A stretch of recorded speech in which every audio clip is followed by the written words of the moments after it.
They say you don't become a witch. That it's just one day you wake up and realize that's what you've always been. The one that doesn't always fit in. The one that likes the woods, the sun and sky, cats, owls, and the moon. The one who stays up late reading books, playing role-playing games, and learning the names of the stars. The one that likes to wear black eyeliner, capes. And then you realize, oh, that's what I am. I'm a witch.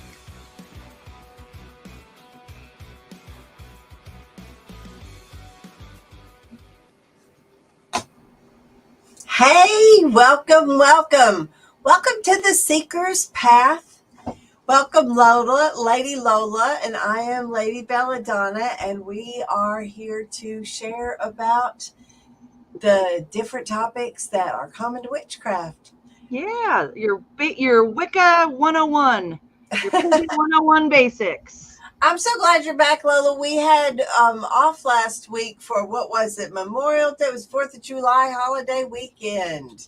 Yeah. For your weekend? I did. It was God, I don't even remember what I did. I think our coven sat around the fire on the 4th of July and watched the fireworks, so that was a lot of fun. Oh, yeah. Fireworks were all over. We don't do fireworks, but the neighbors and everything. So we just got a free show. We were coming home from Seattle and down Highway 2, and there were just fireworks all along. And I was like, look at the fanfare. It's like we're a parade. They're back. They're back. We missed them. Yay, they're back. Yeah, that's fun. You know, life is what you tell yourself it is, right? It's always a parade. We're always the main characters, the stars of our own movie, Bella. You know that. You and I are equal build. We're like top billing, and we're right there on the side because both of us would be like, "No, I'm the main star. No, I'm the main star. No, I'm the." You be the main star of your show. I'll be the main star of my show. That's right. Go. Well, that's relative truth, though, right? We are. Yep. That's everybody's perspective. Is they're the main star of the show. Yep. It is what you make it, right? Absolutely. I'm so excited to be here with you today. I missed you so much. I missed you too. I missed 2 weeks with you because the week before I think I had sun heat exhaustion or something. I was not doing good. Yeah. Well, it's sometimes in the summer you just have to take a day off too, you know? Yep. But I'm glad that you're well and that you're back with us now. Me too. So what are we talking about today? Do you know? Yeah, we are talking about cakes and ale, everybody. Cakes and ale. I love cakes and ale. Oh, my husband even has. Look at my husband poured ale. Look at this. That is some foam on that ale. Oh, that is a foamy ale. That's a foamy ale if I haven't seen one. Oh, jeez. Oh my goodness. Well, I have coffee because you know me. I don't drink that much alcohol. Yeah, I know. We know. Only when you're around us. I got but water. that's the beautiful thing is that I'm a lightweight, and cakes and ale doesn't have to be ale. It can be whatever you want to drink, right? Absolutely. It can be juice, it can be water, it can be tea, it can be wine, beer, whatever you want, because a lot of witches don't drink, and so cakes and ale, we don't have to make it alcoholic. So it doesn't have to be alcoholic, and you don't have to drink out of the same cup. You can kiss it and pass it. Oh, I didn't know that. Yes, I like that. Yeah, so if you don't want to, if someone's not feeling good, maybe they're like, oh, I might be coming down with something. Oh, sorry, Our dog, our little corgi is going crazy. She wants to talk about cakes and ale.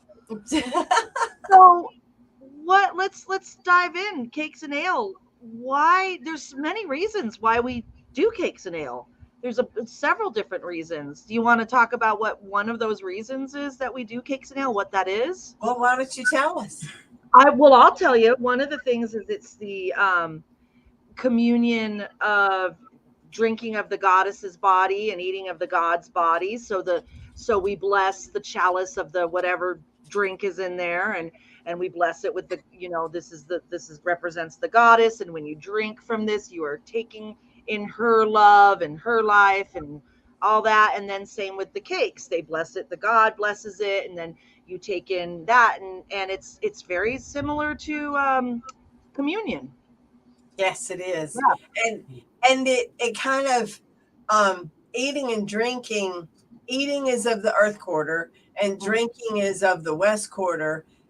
So when you combine those, it really puts you back in your body, right? Yeah. And not only are you taking that in and being that vessel, or taking in that love, you are grounding yourself, because we just raised a bunch of energy and did some, awesome magic or whatever we did in the circle. And so it's a good way to ground. Yeah, it is. Yeah. It's a good way to bind a spell too, a bind a working, by eating. Eating, when you eat the same foods, it builds the bonds of family. Yes. And when you drink together, it builds relationships, hearts, feelings.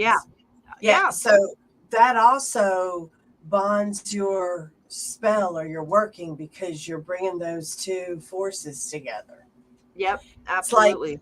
you've got the great rite, which we talked about earlier in the series, right? Yeah. And then you drink of that and you eat, and it's like taking all of it into you so that you can manifest that out into the world. Yeah. And what I really like about it too is I like that it's twofold or threefold. You've got the symbolism of the god and the goddess. You've got the grounding, that's very important.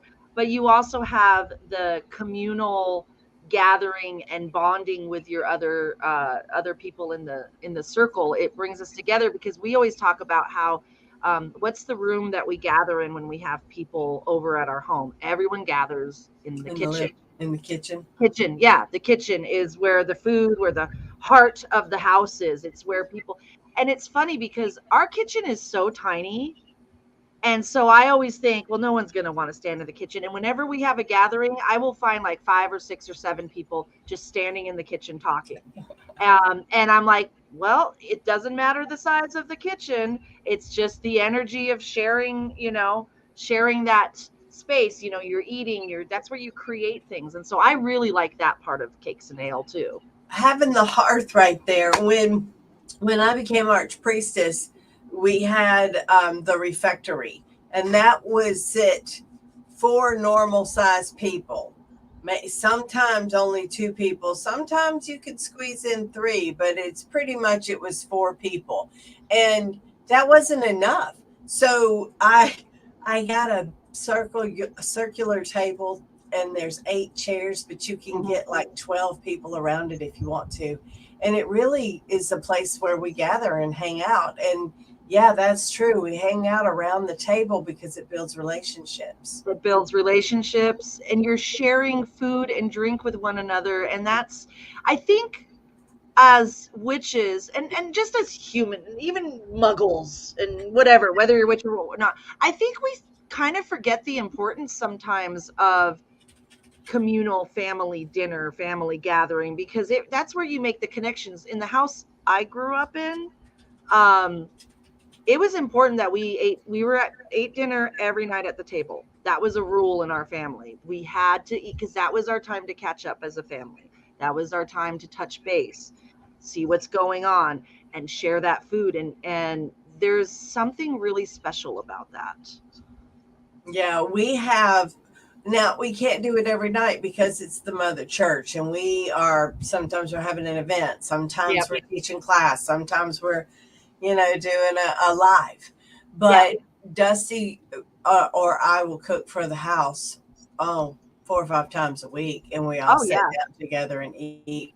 And it's really nice to sit down and have that time to reconnect. It's a very important ritual. It's one of the rituals that Demeter told me that we had largely forgotten as a society, that sitting together and having the ritual of dinner, and having, because you look at the 4 elements, and it's a plate and a cup and a fork and a knife, or a spoon and a knife, right? Yeah. And so that is, everybody has their own little altar space, and it's a sacred time.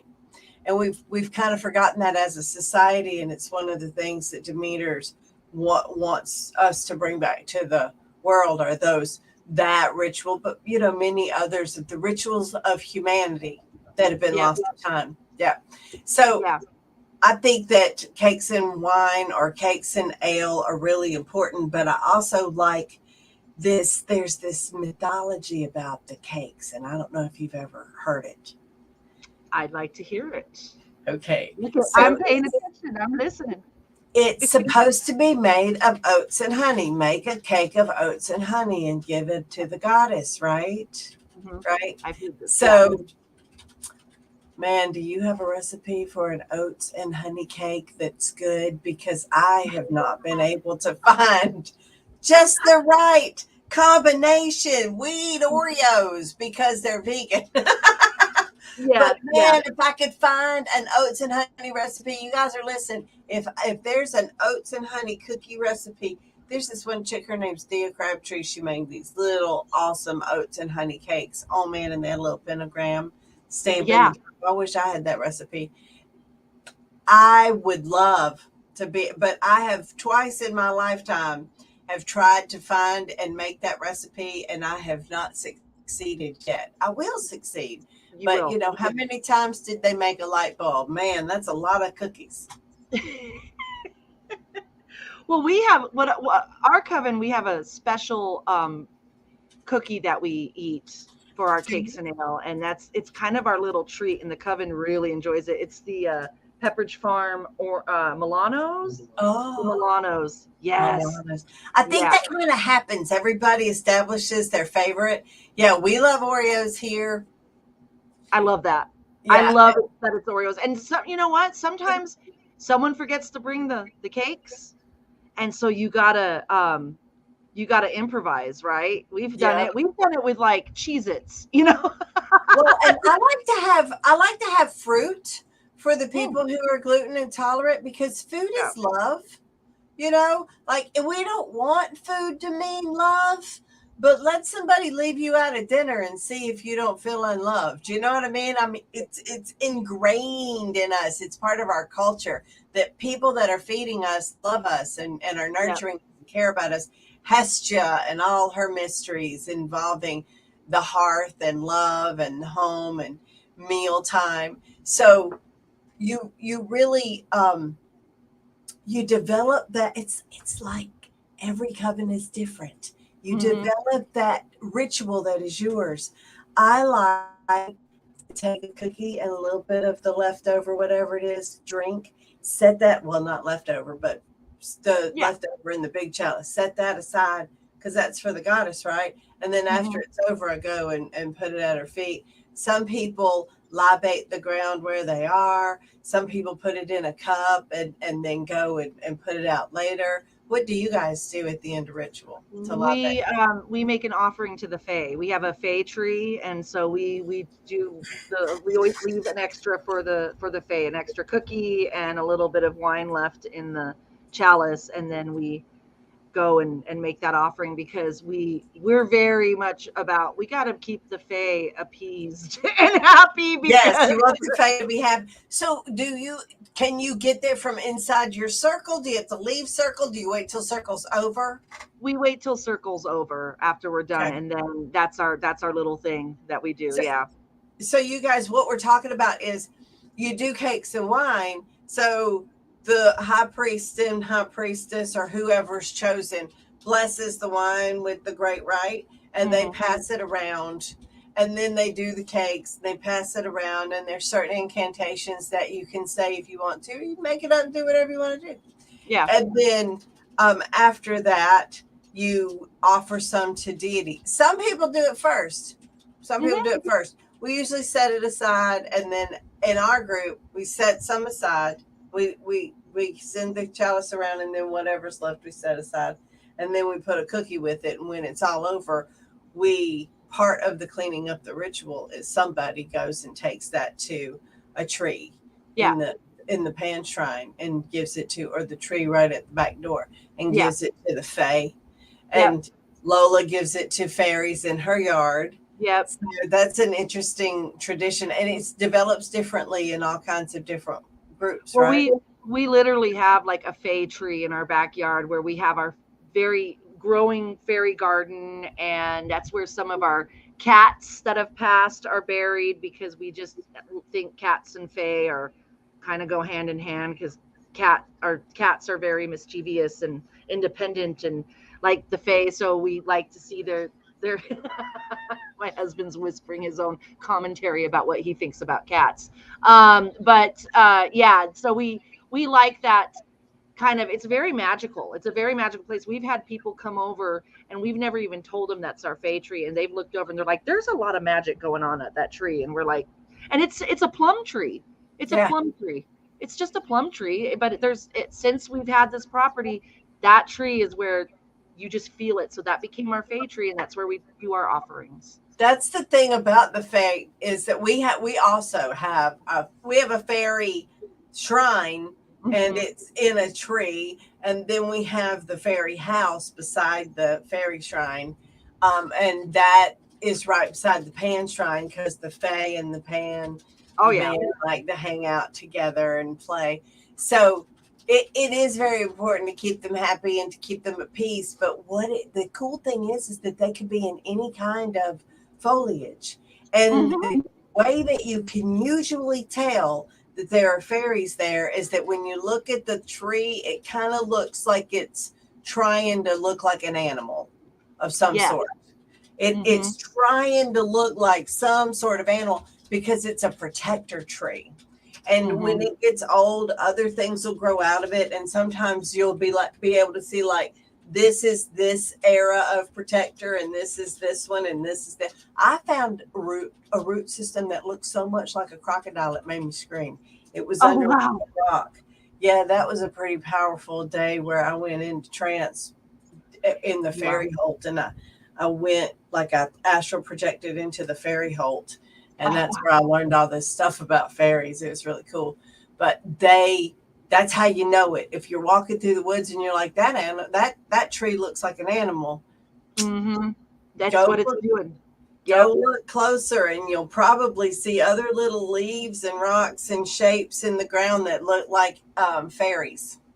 Well, when we were at the Tab the last time, you guys took us on that beautiful walk in that park, that beautiful park, national park with all the trees. And I took so many pictures, and then I was looking back at the pictures, and you could see so many animal faces and creature faces. I mean, it was unbelievable. That forest is magical. Magical. You know, the weird thing about that forest is, yes, it is thick with the fae, but it's also right there behind the Buddhist temple with the big Kuan Yin statue. And I mean, you can see their statuary from the trail. And so I just think they've done so much magic back there. It's just enhanced whatever that Sylvester has got going on. Yeah. They're just thick on the ground. Yeah. So when we pass the chalice around and we drink of the goddess and we eat of the god, you said there's things that certain people say, but I've noticed it's along the same line of, I know sometimes people say, may you never hunger, may you never thirst. Right.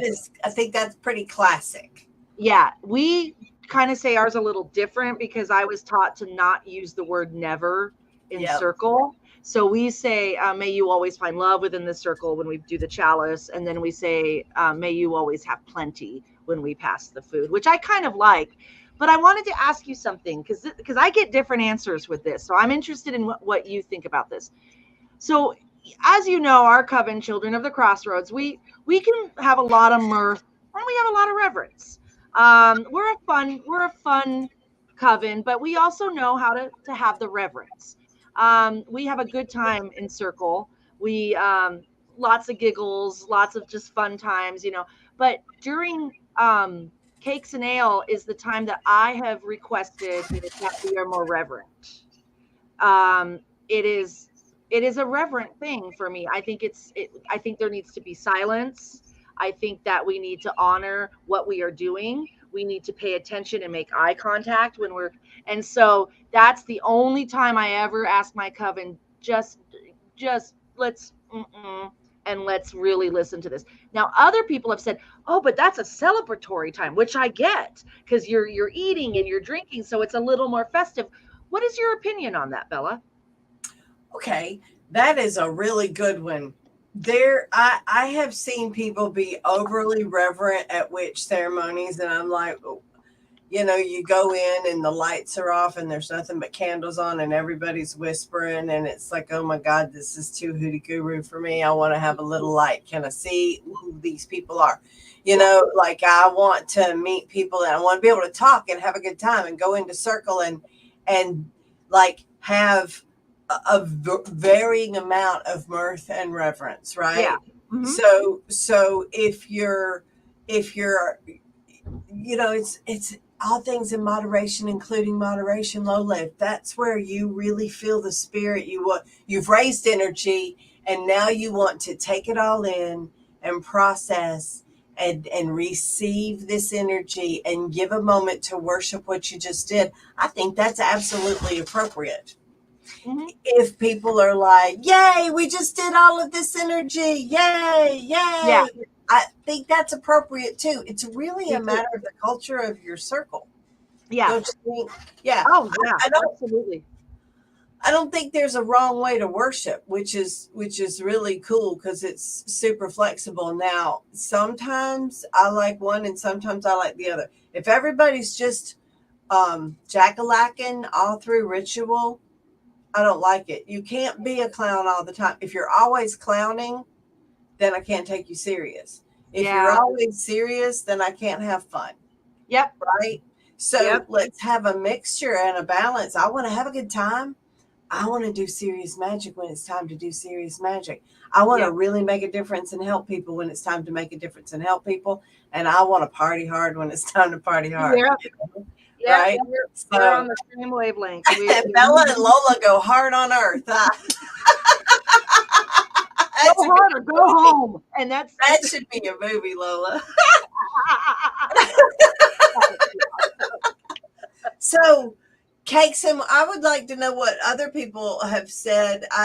I've seen that Daniel said that he waits till he goes outside and takes an offering plate to his outside altar, and the ravens come and get it. Yeah. And the mother church commented on that. We have a flock of ravens here now, and it's really cool because they're not being like, hey, come out and feed me, right? Mm-hmm. They're just turning the compost. Yeah. They're recycling. They're helping with the natural. We're nurturing them. They're nurturing the soil. It's all good. We have this wonderful Demeter's Garden, and it's called Save the Seeds Foundation. And Save the Seeds Foundation, we learn how to grow our own food and sustain ourselves because humans have got far, far away from just eating off the land.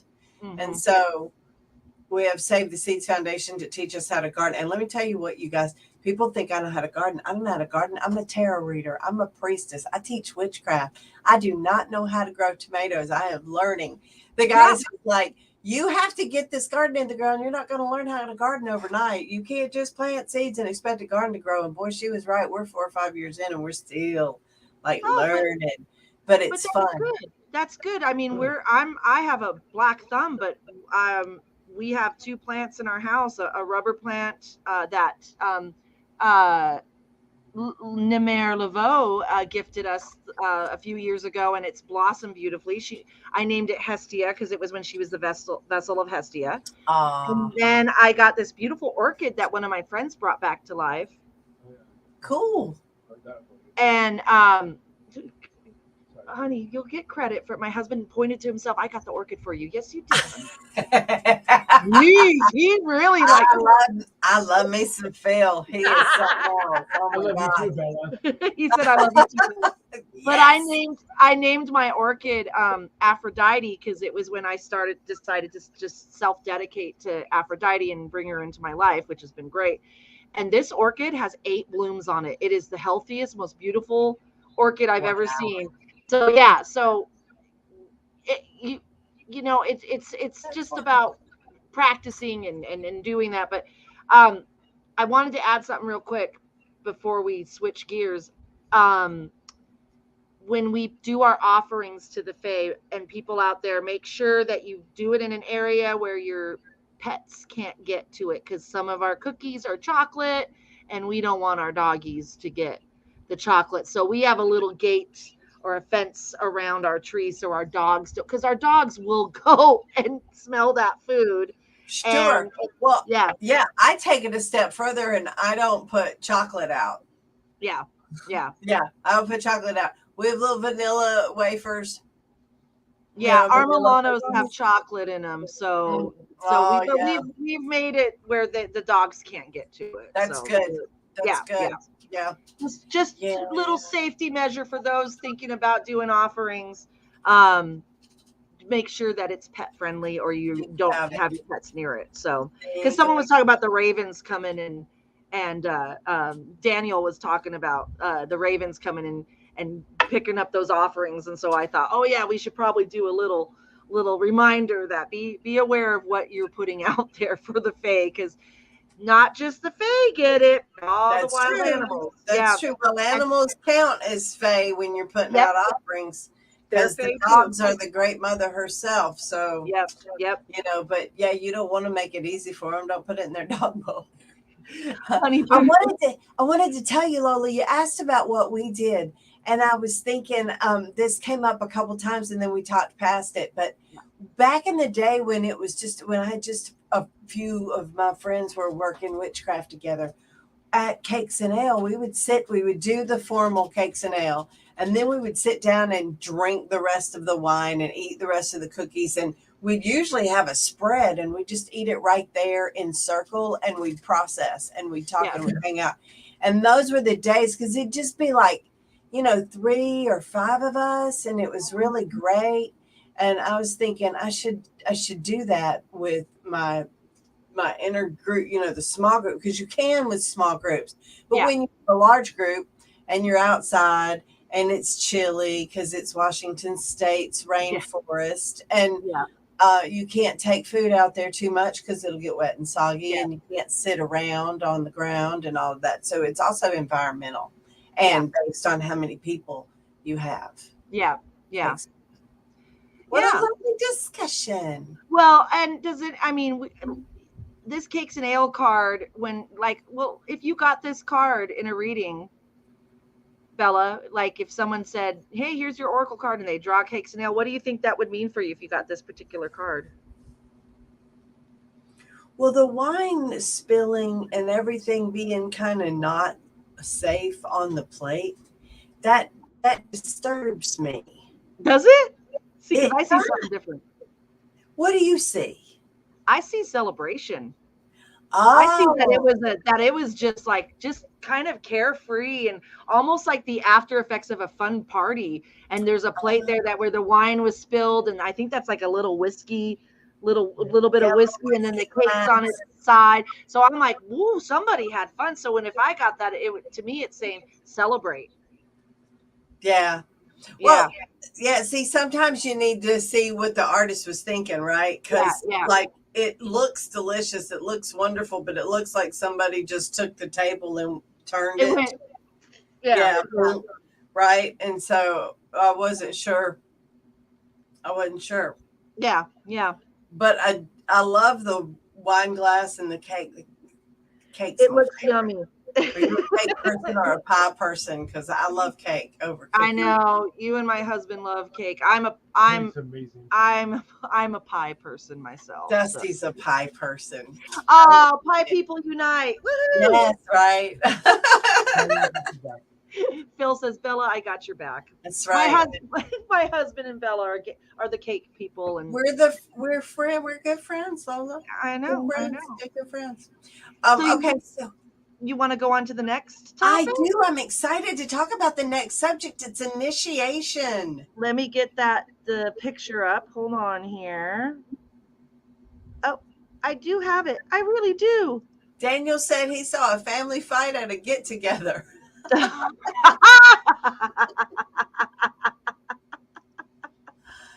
That's There you go. awesome, Daniel. I'm interested to see what other people think. If they were to draw that card, what they would think. Initiation. I really love this card. Isn't it cool? When I saw that we were going to talk about initiation, I was really excited because a lot of people don't understand initiation, and I think of it more like baptism. Like you have to be initiated in order to be a witch. No, you don't have you. All you got to do is Starhawk's book says all you got to do is say I'm a witch, I'm a witch, I'm a witch, Yeah. and that makes you a witch. I mean, you might not be a very good one, you might not be a very well trained one, but it ain't really about that. It's about your connection with deity and what you want to do with that. That's a personal thing. Yeah. Right. And not everyone is. I think people get confused or maybe have misinformation about initiation, and I think people think, well, because I'm not initiated, I'm not a real witch, or in order now that I'm a witch, I have to be initiated. No, it's a choice that you make if that's the path you want to be on. Wicca is an initiatory path, and it's like many of the other mystery religions. There was always some sort of initiation, like masonry and all those. There was always something you did in order to kind of, I guess, level up, but it doesn't make you a better witch. It's just you're choosing a path that's not everyone can do initiation. Not everyone. It's not for everybody. It's not, and that's okay. So the way I like to explain it is that just because you're Christian doesn't mean that you're going to become a deacon. Doesn't mean you're going to become a priest. It doesn't mean that you're the minister standing at the front doing the sermon or the person in the back doing the books. Initiation is about coming into a priesthood order that is passed down from other people. You don't even need to do, like, I want to be a witch, I'm going to self-initiate. I mean, you can do whatever rituals you want to do, but you don't need it. No. It is not it's not like baptism. We're not saving your soul. It's not giving you some kind of coveted powers or anything like that. Now, initiation into a priesthood, there's all these different kinds of orders. Just because you're a witch doesn't necessarily mean you're a particular kind of witch. You could be Wiccan. You could be a druid, although I don't think they call themselves witches. I think we kind of lump them in with the thing. Just be pagan. There's a lot of other kinds of orders that consider themselves witches, but not necessarily priests. One kind of witch, and not necessarily initiated. Yeah. Well, and it's sometimes it's hard to explain initiation to those who haven't been initiated, and it has nothing to do with the secrets of it. I mean, there are some secrets, but you can pretty much look up an initiatory ritual online nowadays. Back in the day before computers and all that access, it was very secretive. But now, all you got to do is Google stuff and you've got it. So we're not talking about nobody knows what happens but what happens is your personal experience. And it's such a magical, powerful experience, and everyone's experience is going to be different. And you just go with that faith of okay, I'm ready to do that. And you need to be ready to open up and take that path. And so, can you turn that? Oh, funny, it's buzzing. Sorry. So yeah, there is some secrets to it, but I think it's mostly being kind of just having a spiritual awakening and knowing that, this is what I want to do. Clergy work isn't for everyone. And again, that's not a judgment. It's not for everyone. But when you choose it and you choose to be initiated, it's pretty powerful stuff.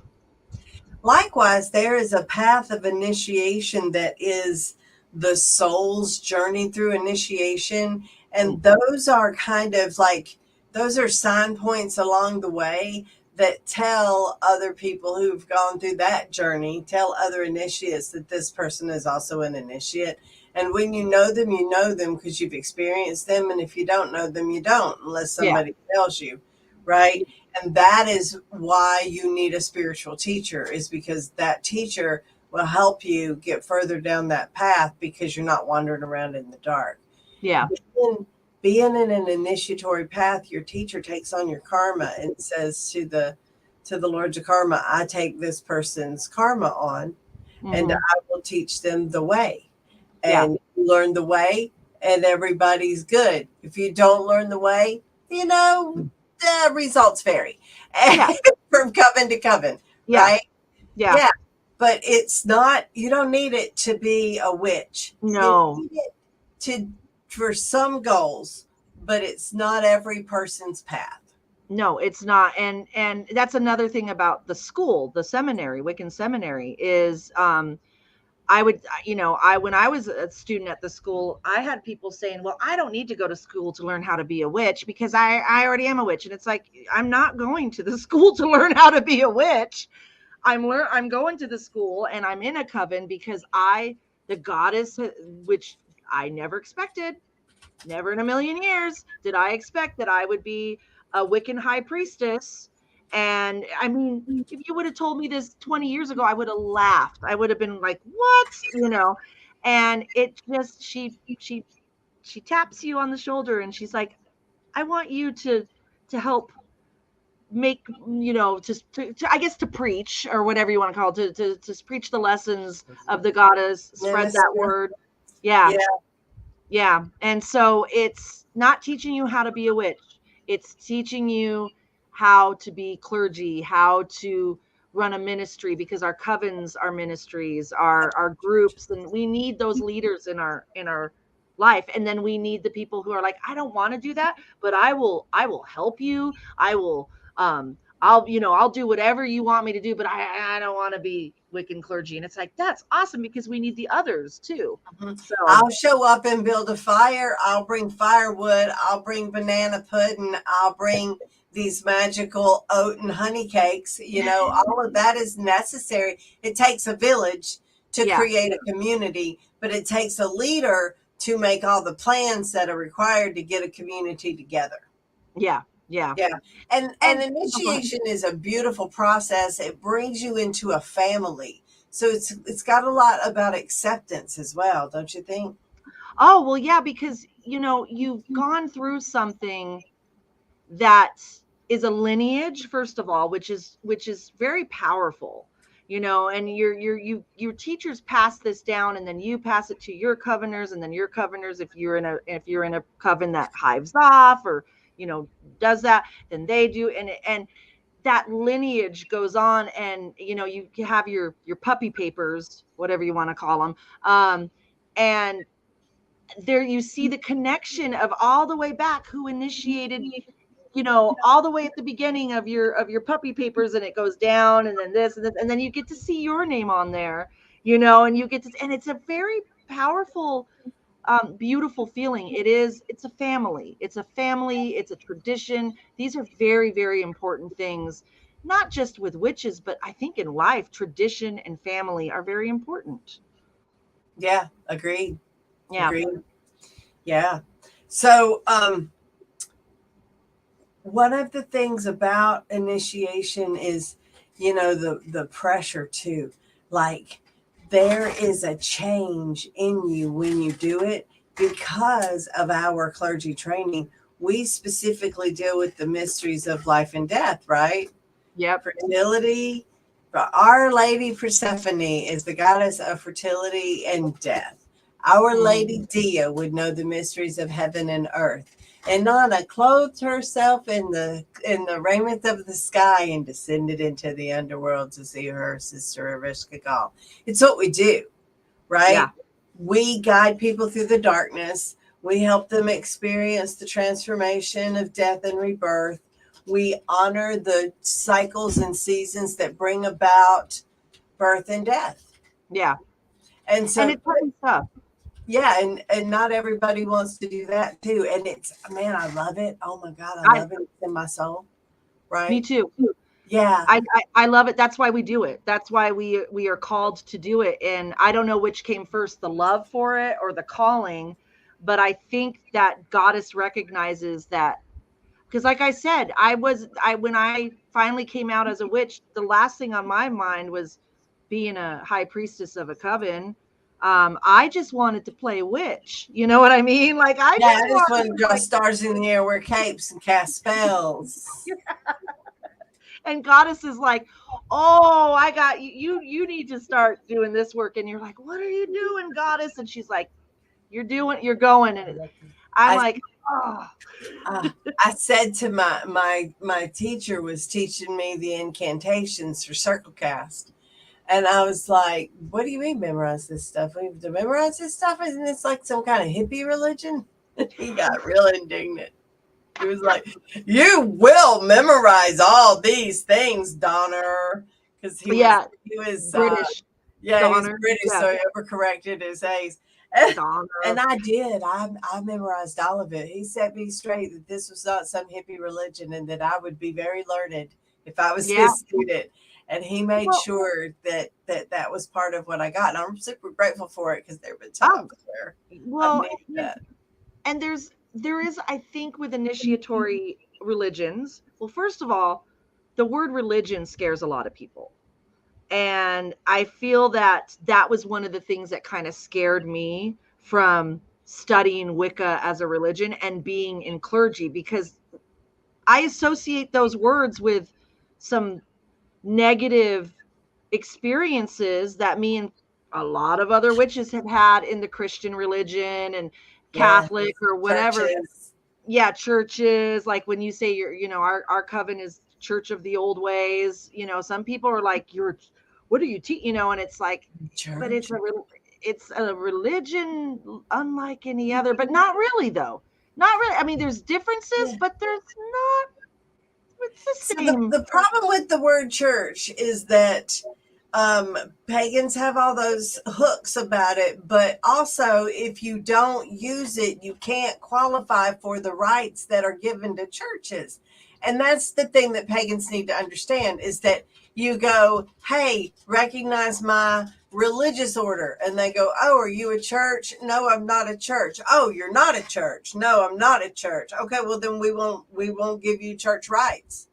And then you're like, but wait a minute. Yeah, see, that's the problem, is you got to play the game in order to get the same things. Yeah. It's language. Do not let your triggers of those who oppressed you control and confine your future. Don't let other people make your world smaller. Get over it. Play the game. Get ahead. Achieve your dreams. Be successful, because success is the best revenge. Right? Yes, it is. Like be in the Absolutely. love. Be in the love. Don't become that which you fight against by becoming hate yourself. There was do we have somebody else that said something? I was like, didn't we have a quote somewhere? I think I missed something. I want to make sure that we covered everything. Did we? I don't Forrest Dudley just said right here, it's legal terminology, nothing more. That's right. That's right. It's just legal. Yeah. You gotta play if it says, are you one or the other, and you can't be either, it makes it difficult. And our world is really struggling to encompass all these different viewpoints. But right now it's not capable of doing that. And if you want to be recognized as a religious order, it's called the church. Use the word church. But it does. And I like that we're talking about this, because it scared me. It scared me in the beginning, and I thought, but once I realized, like, wait a minute, this is a valid religion. These are valid lessons. I mean, we just talk about it. What do chaplains talk about? They talk about life and death, and they deal with. I think I talked about this before, but we had a chaplain come over when my dad passed away and was talking about all the things about death. And I was sitting right next to him, and I'm talking the same stuff, but just using different, terminology. He's talking about God, and I'm talking about the God and the goddess, but we're saying the same thing. And this chaplain kept looking at me going, that's a really good point. Wow, you know a lot about this. And I'm like, I'm trained in this. Yes, this is what we do. This is what we do. And you know, you don't need a chaplain, you don't need a legal religion, you don't need church rites if you're just worshiping in your house. Yeah. Yep. Until you have a baby with a partner who doesn't want you to do your religion in front of your partner. And then all of a sudden you need a chaplain. You don't need a chaplain until all of a sudden you're in jail and you're not allowed to worship, or say you are in the hospital and you are going to die and you want to talk to somebody who can connect you to your deities and make you not be afraid to cross over, right? Like help you, comfort you, and communicate to people who might be waiting on you on the other side. Like people are like, we don't need clergy, but that they have the privilege of never needing clergy, and that's a wonderful place to be. And you should be glad if that's your disposition, but you should know there's a whole lot of people out there, prisoners, disabled, single parents that really need church protection, and clergy that are knowledgeable and that can help them through life's very complex and sometimes immeasurably difficult challenges. Well, we need the legal protections as witches, as Wiccans, because you like you said, there's people that want to, you know, you can't see, you know, custody battles or whatever, right? You know, you can't withhold your child from your spouse based on their religion, you know. Well, no, but you don't know. If you don't know what your rights are, then they can tell you anything, and if you're scared, you'll be a victim, right?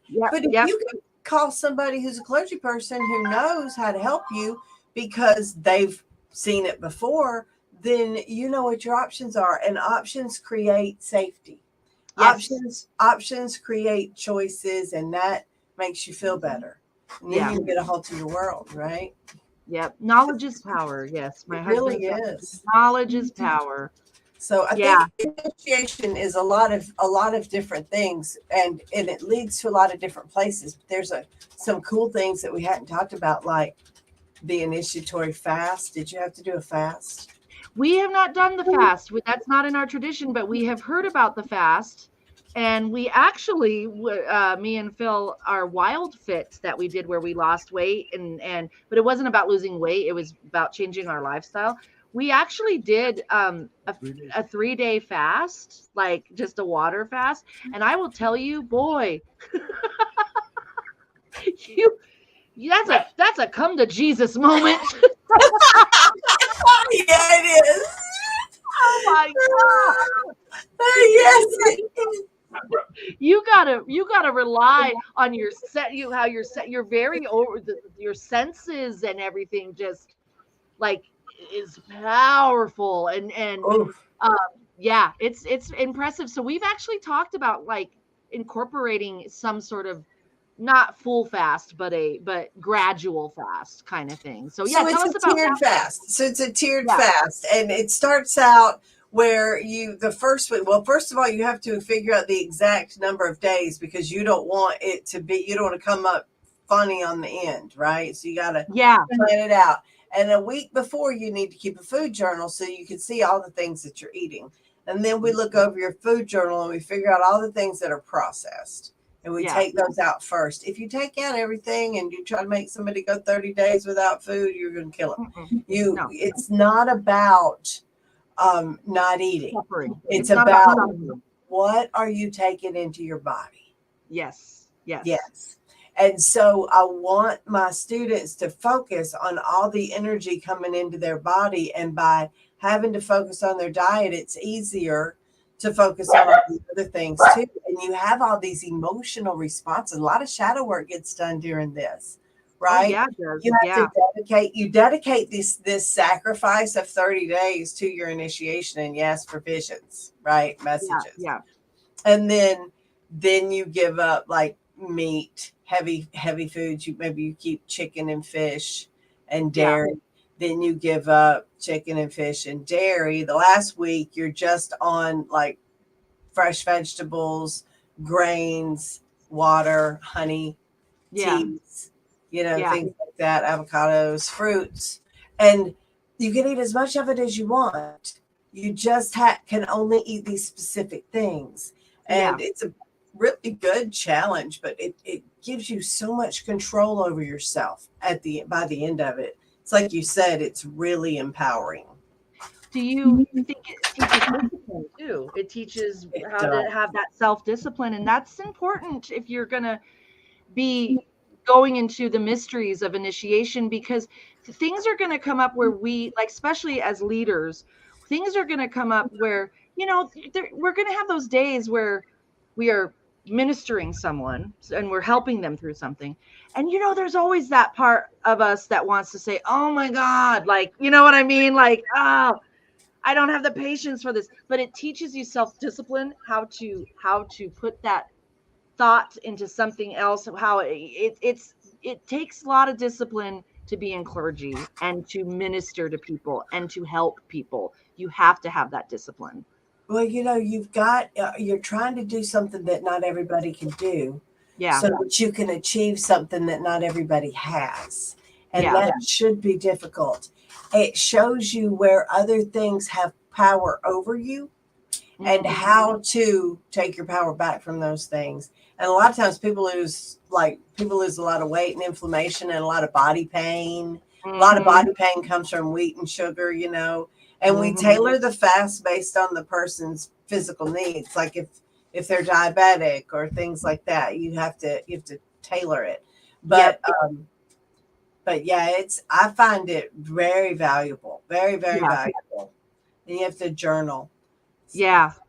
Well, and also, we like to have, the night of someone's initiation, before they come, we tell them to take a ritual bath, anoint themselves, have that time that they're treating their body sacred, because it's this is kind of the reverent part we were talking about earlier. It is very reverent because it's serious. It's you're taking a step into the dark, and you're taking a step into, like this card shows there. I like the little, looks like a little portal in the back, A and little you kind of, doorway.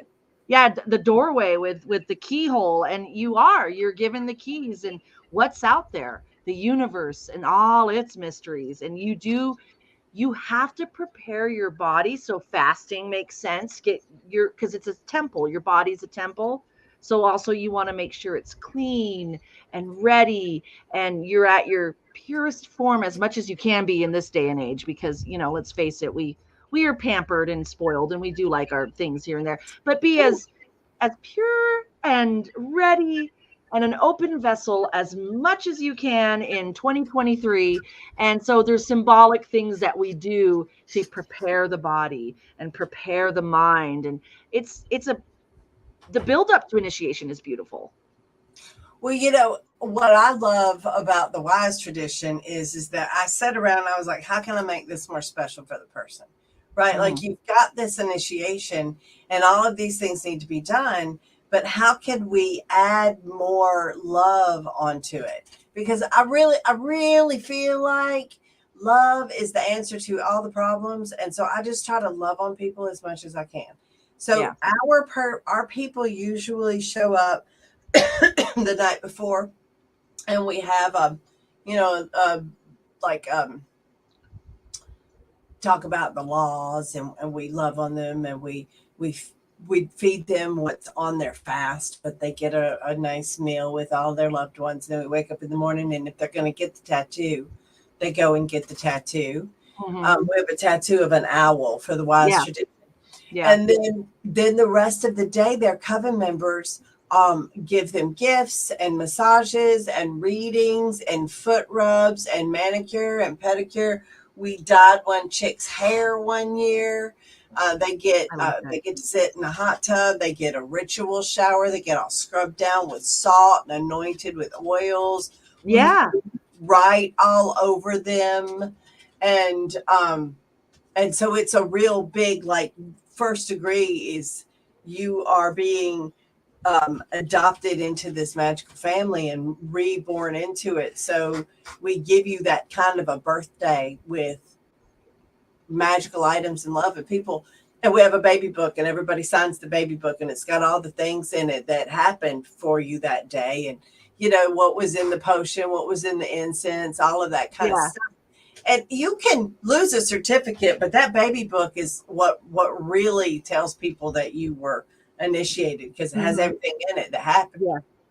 And your thoughts and feelings. And I think that's really powerful for people. I love that, Bella. That's beautiful, because it's a special day, and I love that you take that extra time to love on your initiates. It's leveling up. We call it leveling up. Leveling up. We got a few minutes left. What do you think if you got this card? What would it mean for you? I would think that I was going to be leveling up. I would be looking for my level up. Oh, all of this challenge that I'm going through right now, I always feel like we're going through initiation. Anytime you're trying to reach a goal, you haven't got there yet because you haven't gone through these lessons. And so these are the lessons required to get to this goal. And that is how I see initiation, right? If you've never published a book, the initiation is the process of publishing the book. And there's some things in there that are fun, and there's some things in there that ain't, right? Everything's like that. Everything's like that. So I would think that all the challenges that I was going through at the time was leading to some kind of level up, and I should start looking for the level up. Don't miss it. For me, this is kind of the same thing. Like, you know, not to go into too much detail, but Phil and I we have passed through a portal in our relationship, and we are in a different spot than we were even a couple months ago. And it's new and fresh. And there's things that have just happened that we are almost like reborn again into our love for each other. And so to me, when I look at this, I think of me and my husband, and I think not just we are the high priest and high priestess of a coven, but we are leveling up in our relationship. We have gone through an initiation, and we're going through that, and it's kind of scary, but it's exhilarating, and you know, it's a new level for us. So that's kind of what I get from this card. That's awesome. Congratulations. Thank you. It's a honeymoon every day over here, Bella. Our son hates it. So speaking of initiation, we have something coming up in a couple weeks, don't we, Bella? Over at the Mother Church. GodCon. Oh my God, GodCon. So GodCon is not the original name of this event, but it has become GodCon. GodCon is when everybody comes and they dress up like a deity, and they do like a 2-3 minute monologue where they are introducing themselves, telling their stories, and invoking so that we can feel the presence of deity. It's like a parade of deities. They come out one after the other, and they do this presentation. Not everybody that comes presents. It's an option. It's not a requirement, right? Yeah. And oh my goodness, it's so much fun because we use this information that we receive from seeing these beautiful presentations to listen to the whispers of deity and cast the festivals for the year. Hecate Sickle Festival and Spring Mysteries. Hecate Sickle Festival is open for registration right now. sickle.atcwicca.org. And we do workshops on invocation and whatever is happening with Hecate Sickle Festival, which is about familiars this year. And I think we're going to have a couple of the familiars show up. It's really exciting. I'm so stoked about seeing all the presentations because they're mind blowing. One year I did Marie LaVeau, and she talked to me for 2 weeks. Didn't say any of the things that she said when I was actually up there, except for she wanted me to scare people. I didn't want to scare people. She was like, "No, we're going to scare people." I said, "No, we're not going to scare people." And she scared everybody, and then she laughed at me. I saw that on the YouTube channel. It was awesome. She said awesome. They respect us now. So and I was like, okay, all right. Yeah, nice. Yeah, we'll be there.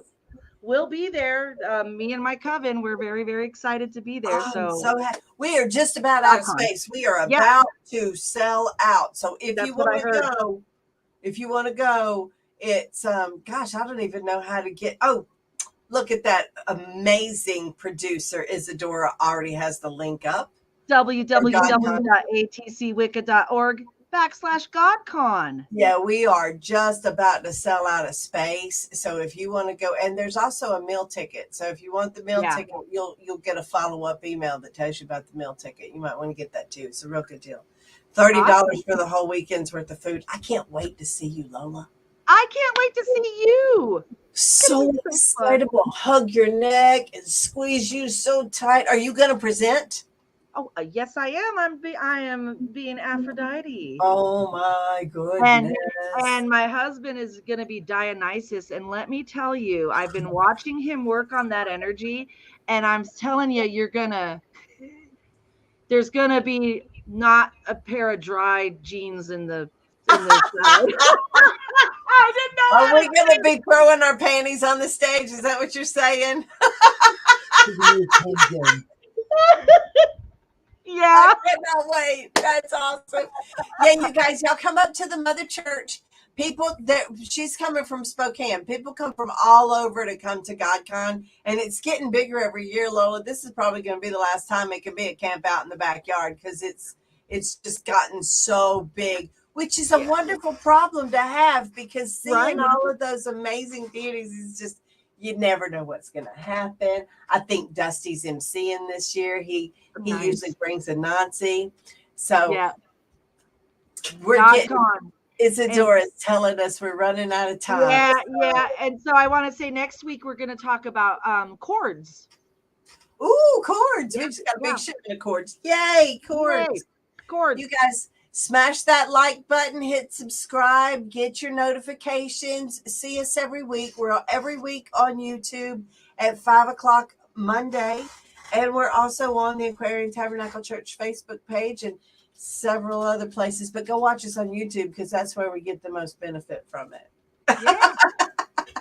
Thank you so much for being here. We appreciate your time. Mwah, mwah, mwah, mwah. Bye, everybody. I love you, Lola. Bye, everybody. Bye.